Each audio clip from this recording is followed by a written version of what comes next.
এই ব্রিজটা বিগত 20 বছর আগে থেকে খয়রান ব্রিজ হিসাবে পরিচিত। এখানে বিভিন্ন ধরনের পর্যটক আসে, তারা সবাই খয়রান ব্রিজ যে স্বাচ্ছন্দ্য বোধ করে। কিন্তু কিছুদিন আগে রুবেল নামে একটা ছেলে, সে আমরা জানি সে পুরোপুরি ছাত্রলীগের সাথে সম্পৃক্ত।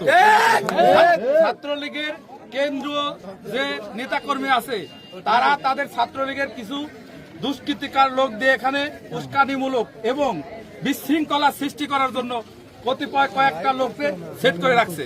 সেই সব লোকগুলা এই ব্রিজে আসে তারা উশৃঙ্খল সৃষ্টি করে, মিছিল মিটিং করে। এমন এই রাস্তা দিয়ে কতিপয় অন্যান্য বাইরের দেশের যারা পর্যটন ভ্রমণ পিপাসু লোক আছে, তারা আসতে পারে।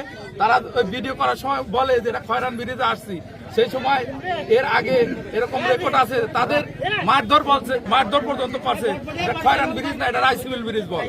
ঠিক আছে, আমরা চাই এই যে ব্রিজ, এই ব্রিজ 20 বছর আগে যেহেতু নামকরণ করা হয়েছে এবং এই ব্রিজটা যারা এখন বিশৃঙ্খলা সৃষ্টি করতে চায় তাদের আইনের আওতা আনা হোক।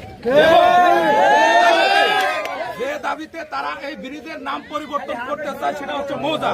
একমাত্র মৌজার অধিকারে তারা নাম পরিবর্তন করতে চায়।